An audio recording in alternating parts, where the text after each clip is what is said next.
Crucible and Cognac. Today, I am joined by none other than VaultBoy. And AJ basically came up with this idea. He thought it'd be a funny way of having an evening edition of Crucible and Coffee. And the idea is we're here sipping on some adult beverages and playing some KeyForge at night. AJ, why don't you tell us a little bit about yourself and your KeyForge career, so to speak? Just a little like Coles and Oates sort of version. Yeah, so I'm VaultBoy81. I'm on Twitter pretty much all the time. I enjoy sharing articles and videos of everybody who's out there doing KeyForge content because I feel like you just need to connect the dots. I started playing KeyForge in April. It was right after Rachel took down Eindhoven.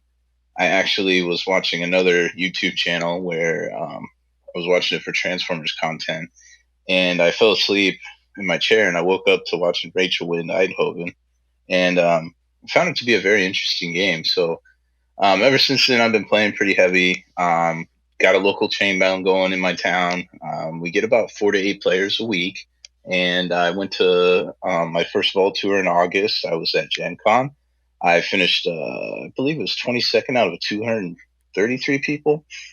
It was a really, really exciting time. And obviously, I'm here to sip on some cognac and play a little bit of Crucible with you, Blake.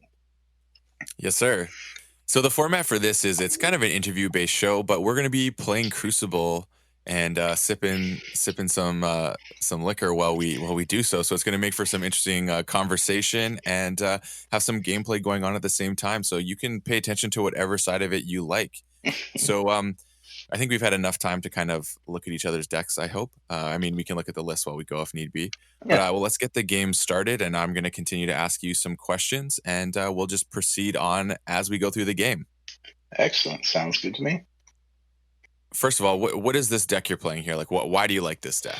So this is a deck I picked up recently. It's called Dolazard, the Professor of Sympathy.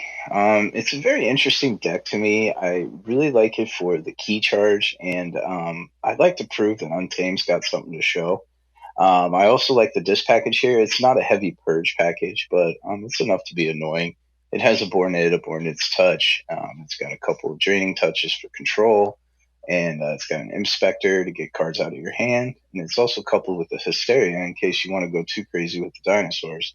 And then my Shadows package is pretty run-of-the-mill. I am really interested in the Key Forgery. And Breaker Hill is another card that I've actually started to experiment with. So, yeah, I like Breaker Hill as well. Yeah.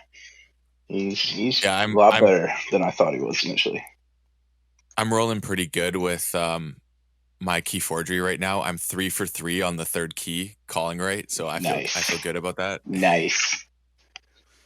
Yeah, so the deck I'm running tonight against AJ is a Brobnar Dis Logos, and it's got a Legacy Redacted as well as Obsidian Forge, and I kind of almost don't want to say too much because I don't want you to be able to target thing that the deck does, because I know you can with what you got. Do you have the stuff? Maybe. But anyways, I'll just say anyway. So the idea of this deck is I'm going to be purging a lot with cards like Buzzle, and there's also a beautiful Eterame, which can help me do that. And there's an Infernus.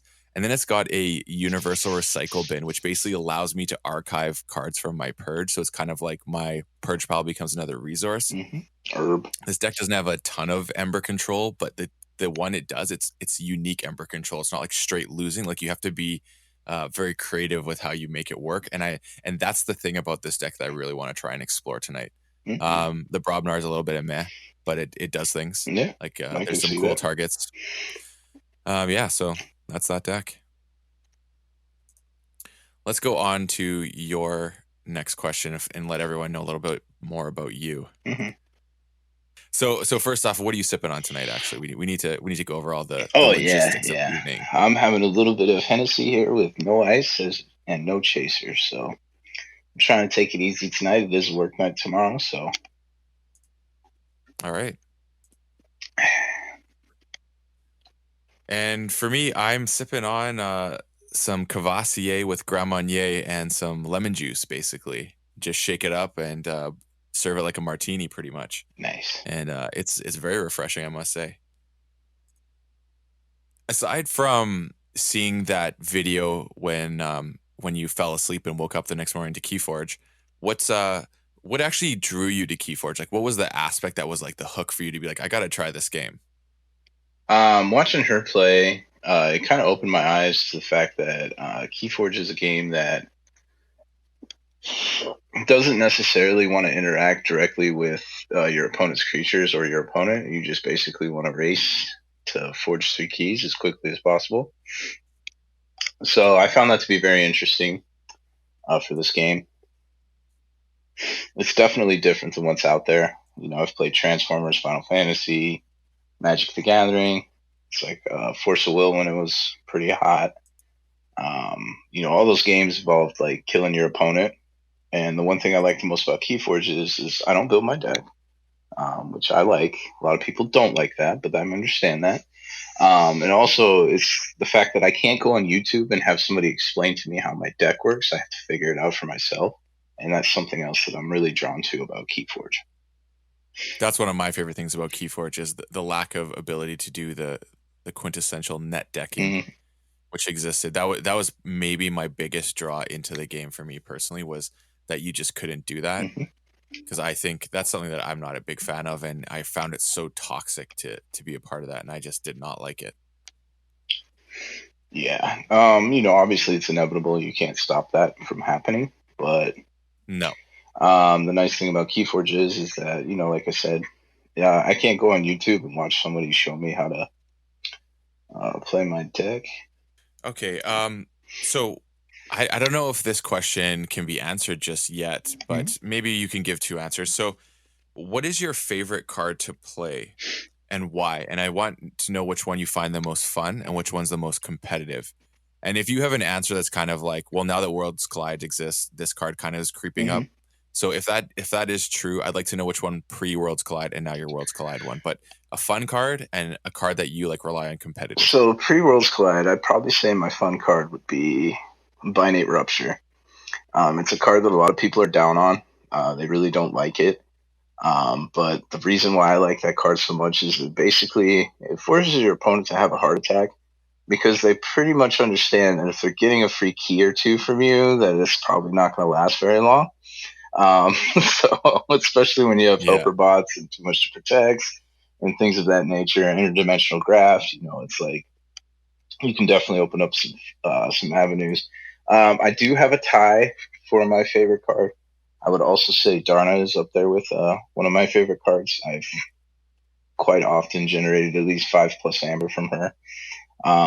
She takes some setup, but you can really have some explosive untamed turns with her. All right. Awesome. And anything from Worlds Collide that's coming as your favorite card or not really yet? Currently, my favorite card in Worlds Collide. Ooh, that's so tough because I really like a lot of the Star Alliance cards right now, but they're very low power.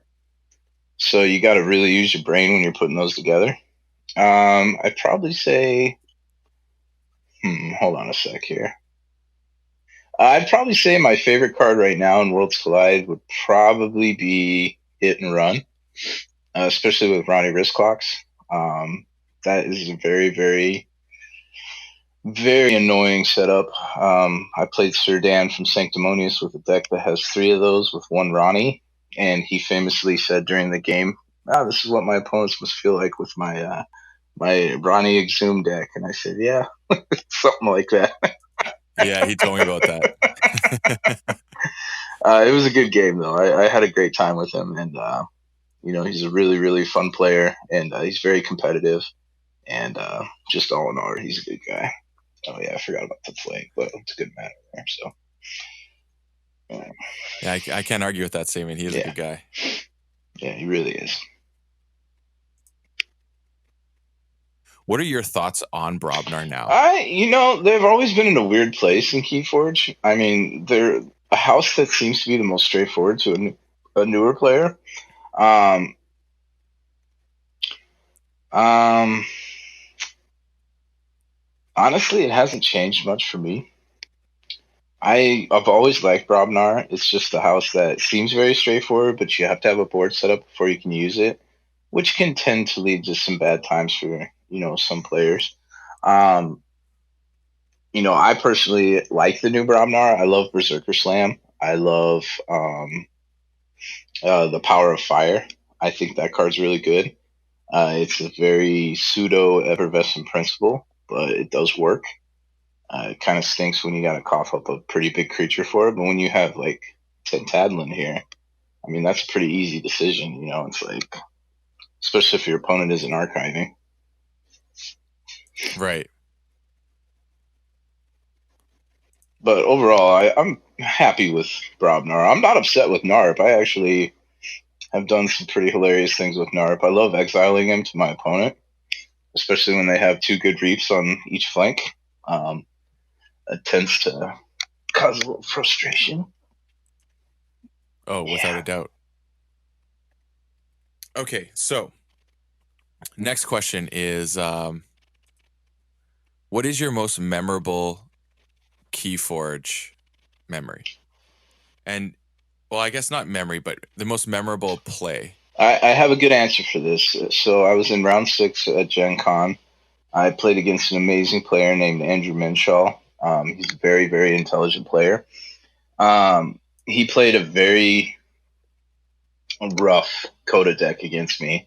It was a racing deck, but it had a lot of toolbox cards in it. And he parked an Ether Spider next to a Dominator, next to a Shadow Self. And I'm playing a 4 routine job deck. And I'm looking at him and I'm like, oh boy, I've used all my removal. So that's not an option right now. I'm about 10 cards away from my deck. I'm holding, a couple of good steel cards in my hand. So I decided to basically just put as much amber as I possibly can on that Ether Spider and hope to goodness when I shuffle my deck, I pull an answer. I ended up putting like 10 amber on him. And I was on key 3, by the way. And basically, he was catching up because I was in a commanding lead most of the game. When he parked that Ether Spider, it really slowed me down a lot. I ended up playing a couple routine jobs, putting a bunch of amber on the Spider, and I shuffled my deck. And I was holding, pre-shuffle, I was holding Mars first. And I was really hoping that I got, either the Zookeeper or a Hypno Beam or something, just so I can get rid of that Dominator and use him on turn. It turns out I got the Zookeeper. So when I called Mars, he kind of smirked because he didn't think he forgot that I had Mars first. And I played the Zookeeper and I played Mars first, and then I reaped and I put the Ether Spider in my archive, and I gained all the amber. And right there, he knew he was done. And we shook hands after the game, and I was just like so overwhelmed with like emotions because it was my first Vault tour, and I'd only been playing for like 4 months at the time.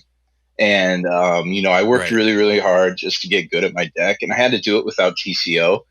I think a lot of people forget that. Well, I played Really? AOA, so you know, Oh, we right, right, got right. TCO literally 2 days before Gen Con. I actually played you with that deck once.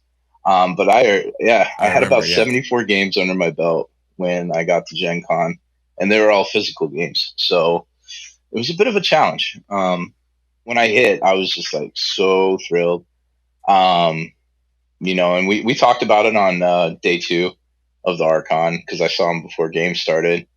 And we had a really good conversation. He said, I was really hoping you wouldn't hit your outs on that, but it's like it's just sometimes the way KeyForge goes. He's a really, really great guy. I hope to run into him in the Vault Tours in the future. I was really impressed with his sportsmanship, and he was very friendly even after losing. A lot of people tend to get a little salty after a loss, but he was he was a good guy about it. So Well, that's good. All right. So the next question I have for you is what was like the very first card game that you played? Like before like the very first one that because I mean everyone has a first game that kind of got them into hmm realizing they want to find these strategic card games. hmm What was yours? it was definitely Magic the Gathering. I started playing back when Unlimited came out, which was like I Oh, think that's third way edition. back.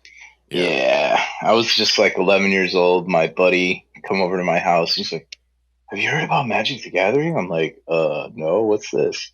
He's like, "So you buy these cards and we put them together and then we shuffle them and then we can play a game." And I was like, "Okay." And they're collectible. So, that was my very first card game. We didn't have the internet back then and I didn't have a subscription to Beckett. So I didn't know what was rare or uncommon. It's actually a funny story. I actually traded a Time Walk for a Norrit. Um, because I Really? didn't know that Time Walk was like super powerful or rare. I was a kid. I was just like, oh yeah, yeah, you can have this silly blue card that gives me an extra turn. I don't need extra turns, And then I got older and I saw how much that card was worth, and I was like, oh man, I feel all kinds of dumb right now. Like, definitely Yeah. learned a harsh lesson many years later. Okay. Speaking of all that, have you heard about how, I guess his name's Rudy from Alpha Investments has been Hmm. knocking KeyForge? Oh, he does that. He's a businessman. You think he's just trying to stop the deterrent, like people moving over to KeyForge? Do you think he feels threatened, or is it just a thing to create conversation type of thing? It's more of a way to create conversation. He can't sell Keyforge, so no matter what, he's got no skin in the game either way, right? If the game doesn't sell, he doesn't Right. care. If it sells, he doesn't care. Basically, what I think he's trying to do is just inflame a bunch of people so that he gets news and attraction to his channel. Personally, I like Rudy. I think he's very interesting for the game of Magic. He's definitely trolling the company pretty hard. Um, which is like It's kind of funny. so true. It's like, Yeah. he's very much an outlier for the sense of what Magic is about and what it does now. When I say that, I mean like most players are very much in the I go on the internet, internet tells me what the good cards are. I build the internet deck, and then I play the internet deck. Well, Rudy's obviously a single salesman, so he loves it when people buy cards, just to build a deck and then, you know, basically put it on a shelf and then go to the next one. He Right. also has a lot of inside information that really upsets the company. Um, Like he just knows people and they don't know how he knows type of thing. Correct. Basically, like he actually got like a bunch of pallets from the company that makes all the cards for Magic, and he had like drop slips and everything like that. Like he knew how many pallets of Ultimate Masters were out, so obviously he tried to corner the market when that happened because he knew exactly when it was going to run out. Because you can kind of do calculations off of the distribution networks and all that. He's a Right. very, very intelligent person. He's got way more money than he lets on to people. It's like, I think he's making bank just from his Patreon every month. oh yeah, the Patreon itself literally like makes him a ton of money, but he also like he owns a lot of Power Nine. Like a lot of people don't realize this. He also taught me about the unregulated market and how if you ever like got in a pinch and you want to like put your money away where it couldn't get touched by the tax man, just put it in some Gotcha. Magic Yeah. cards because they don't know what the cards are worth. Yeah, that's true. That's that's hilarious. He's a very clever man, but he also doesn't let on all the good information. So I'm still in the discovery mode with Worlds Collide. I work two jobs, so I don't get to play as many games as I used to. So I probably have less than 100 games of Worlds Collide under my belt. And I like to experiment and play with very suboptimal decks as well. I'm not the type of person that just grabs the best deck and just keeps grinding with it until they figure it out. Yeah, I actually just got this deck yesterday, Nice. and I opened this up, and I just saw the redacted, and then I saw this universal recycle bin with stuff, and I was like, huh. I'm like, Hmm. this is really interesting. I'm like, I feel like this is something that needs to be explored and unlocked, Yeah. but I'm just not sure. Oh, I'm about to get bit in the ass. I just realized. I'm just not sure what that is. Oh man, that's so disappointing. What is your thoughts on Worlds Collide so far? Oh, I love the Like, set. what's your hot take? My hot take is that you need to pay attention. It's a lot more layered than previous sets, even more than AOA. Um, you definitely need to pay attention to your board state and what it'll be like the turn after you set it up. I think that's something a lot of players are still missing. They're still in the coda. I play stuff. It's there. No matter what, I'm going to reap next turn. With Worlds Collide, especially with Star Alliance, like those games can get pretty grindy. Um, Yeah. you definitely want to pay attention. I thought the coolest thing that I saw was the Quixel Stone with the Fangtooth Cavern combo. I thought that was really cute what Justin did at the Vault Tour and Indy. Um, Definitely was impressed by that. I thought that was really, really smart. Um, it's definitely new. I don't think it's like over the top busted. Like a lot of people are out there declaring early. Like I said, the other day when we were talking, I've had a really good success rate with AOA against Worlds Collide. Some of the things in the set have a hard time interacting with older things. I won't get too much into details. I like people to figure out their own stuff, but I've definitely seen some Worlds Collide have struggle against AOA, but breeze against Coda. So all in all, I think it's coming together for a very balanced meta right now. I just hope the players don't give up on AOA too early. Yeah, fair. Yeah. I also am like, I'm kind of curious because like AOA, like you're right. It does not, AOA does have some answers to Worlds Collide, which means like it's going to be like, I think that rock, paper, scissors thing that people were talking Mm-hmm. about is a real thing. And unfortunately, though, AOA still like, you know what the problem is? Or I guess not the problem, but the truth is at the end of the day, there are bad decks and there are good decks. And it doesn't matter what set they're from, they exist. Mm-hmm. And so, and then there's also the ability to unlock the potential of a deck and how obvious is it? Mm-hmm. Because that's the thing about codas. I feel like the coda potential, and of course, this isn't like a blanket statement, but the coda potential was a lot more obvious what the decks did and how good they were. Mm-hmm. And Yeah, that's what we're kind of grappling with. I definitely agree with that. All right, and this is a question that I'm gonna have as like I decided as a reoccurring segment because this is basically a new show that I want to do where we have an interview and play some KeyForge, Mm-hmm. and you can pay attention to the game, like I said, or listen to the interview in the background, whatever suits your style of what you're interested in. Mm-hmm. But this question is going to be one that I do every episode, and if you could have any character in KeyForge be your spirit animal, what character would it be? Like what creature, basically? My spirit animal? Well, yeah, basically your spirit animal. So you can take that however you want. It means like you identify with it. You just think it like represents you on some intrinsic level or some esoteric level. However you want to view that statement. Like, what does that mean it's to a you? really solid question you asked me that, and like I want to just like shoot from the hip and give you an answer. But then I think of all the different characters and creatures in Keyforge, and I can think of like four right off the top of my head where I'm like, I strongly identify with those. I'm just gonna say Bellowing Patriot is where I'm at. That's a card that I really didn't like when I first opened it. I was like, oh, this card's terrible. It's an autocannon on a Brobnar card. This is bad. But when you package it with like Darna and key charges, I mean, it just really does work. It's like he's probably one of the most unsung heroes I've ever actually played games with, and he's also like I think a 7 power, which is really good. So, I'd definitely say I'm a Bellowing Patriots 8 right now. I like that one actually. That's a really good comment because I actually that card I think is really underrated because there's a lot of things that exist like in the AOA meta that if you as well like like you can't play a Dusk Witch Mm-hmm. if you got a Bellowing Patriot. It's Yep. really cool. Yeah, it So shuts I like off. that. I get that. Yeah.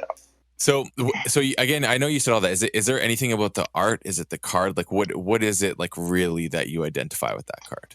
Like what if you had to like just like one word, what is it? One word, I would say subtle. Subtle. Yeah, I like that. because you don't really see it when you first read it. Like I said, when I first read it, I was like, oh, no, like, I don't want this. But then, you're sitting there playing and you're like, oh, wow, that was actually really good. And then I have a punctuated equilibrium. So if I don't have my second Darna, I can go get my second Darna. Okay, I'm in. Yeah, that's cool. Yeah, Yeah, that's cool. yeah. Well, I think you got me this game.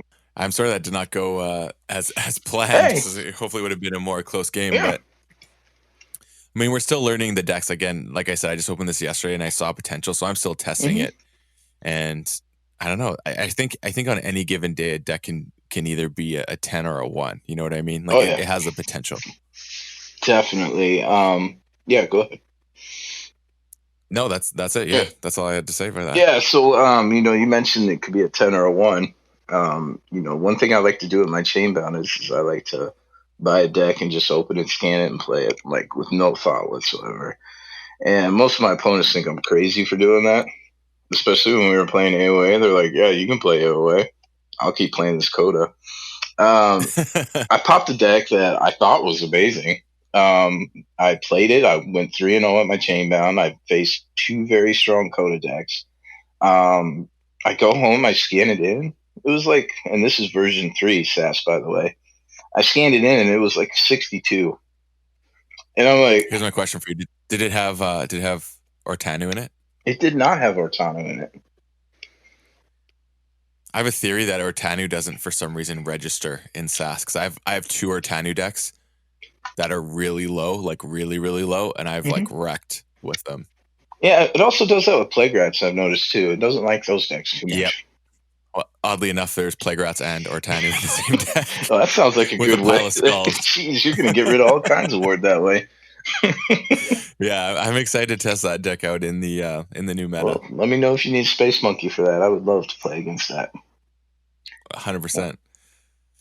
All right, man. I want to thank you for this idea first and foremost because I'm very excited to do more of these. And Yeah. I know this is our take two because we had technical Hmm. difficulties the first time, but I'm glad we got to do this. I could not proceed without having you as the inaugural guest because, like I said, this was your idea as almost like for the lulls, and then I just kind of took the idea, and I think it has a lot of potential. So hopefully we'll be able to do this again down the road. Absolutely. Um, and I know you're a fan of the stuff, so hopefully you'll get to see them and give me some feedback as we go along and progress with this segment. Yeah, I want to thank you and Alex and Rick for putting out amazing content. I actually latched onto you before Help from Future Self. I, for some reason, caught you in my algorithm in YouTube, and it was like Oh, Crucible and okay. Coffee. I'm like, this is interesting. And then you were playing with an iPad, and I was like blown away because like I tried playing with my iPad, and yeah, it doesn't work like that for me. You know what it is I think the iPad, like there's something happened because before there was an update, it was way easier to Hmm. use, and now it's less easy to use. It's not as intuitive, and the clicking. I think it might be just the progression of the game. There's more things that need to be selected, which is the trick of the iPad that makes it challenging. Yeah, So yeah, I got you on that. yeah. So that's my little story of connecting to you.